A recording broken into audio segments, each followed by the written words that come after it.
सिया ने केतन को जिस पहाड़ी से धक्का मारा था उसका डमी ट्रायल कराया गया था 28 जून को। उसके बाद वही सेम डमी ट्रायल यानी कि क्राइम सीन रिक्रिएशन किया था चेतन ने।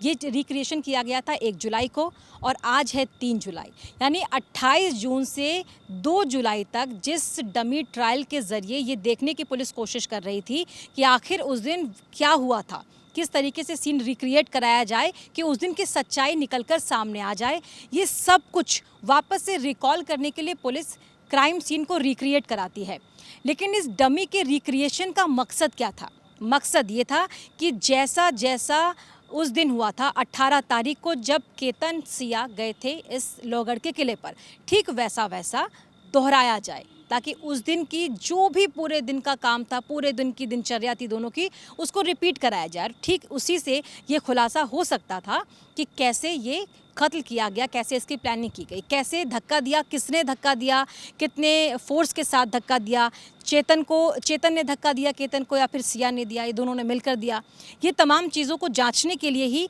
क्राइम सीन को रिक्रिएट कराया गया था। लेकिन जब क्राइम सीन को रिक्रिएट कराया गया, डमी को ऊपर से फेंका गया, उसके बाद पुलिस ने या फॉरेंसिक टीम ने नीचे खाई में जाकर देखा ही नहीं कि डमी कहाँ पर है, कैसे है, किस अवस्था में है, किस सिचुएशन में है, यानी कि डमी पर ऊपर से गिरने पर कितना असर हुआ है या कितनी दूरी पर गिरा है, जिससे कि ये तय किया जाता है या फिर पुलिस को जांच में ये मदद मिलती कि धक्का किसने दिया, यानी कि सिया और चेतन दोनों ने ऊपर से डमी को धक्का दिया।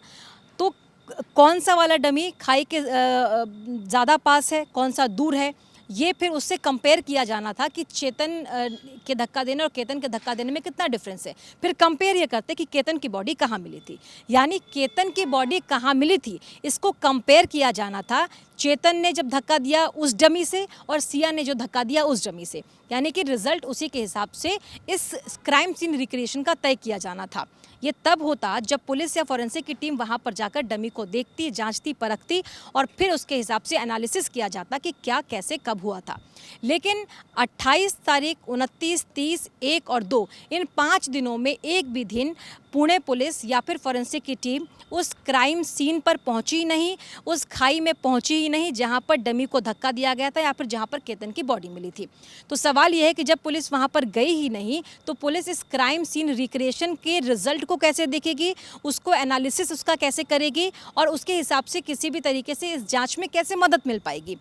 अगर पुलिस ने ऐसा किया ही नहीं, अगर पुलिस को खाई में जाना ही नहीं था वहाँ पर दोबारा देखने के लिए डमी की सिचुएशन को, तो पुलिस ने क्राइम सीन को रिक्रिएट ही क्यों कराया, ये सवाल है। लेकिन अब इन 5 दिनों के बाद, क्योंकि हम बार बार ये सवाल पूछ रहे थे पुणे पुलिस से भी, फॉरेंसिक टीम से भी, कि जब क्राइम सीन का रिक्रिएशन कराना, डमी को ऊपर से धक्का दिलवाने के पीछे उसको जाँचना मकसद था ही नहीं, तो वो करा क्यों और वहाँ पर पुलिस या फॉरेंसिक की टीम क्यों नहीं गई, जबकि ये मात्र 20 से 25 मिनट का रास्ता था मेन रोड से। तो उसके बाद आज पुलिस ने वहाँ से उस डमी को हटवा लिया है। 5 दिनों के बाद पुलिस ने डमी को हटवाया। उसके बाद भी ये तय नहीं है कि उस डमी की जांच की गई कि नहीं की गई, पुलिस ने उसको जांचा कि नहीं, फॉरेंसिक टीम ने उसको जांचा कि नहीं।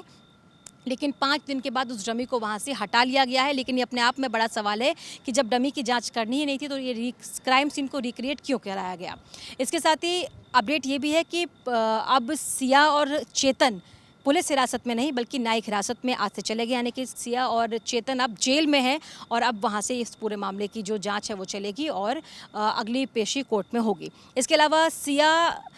जब पुलिस कस्टडी में बाहर आई है, चाहे वो अपने घर गई हो, चाहे क्राइम सीन रिक्रिएट करने के लिए गई हो, चाहे जब उसकी गिरफ्तारी हुई थी,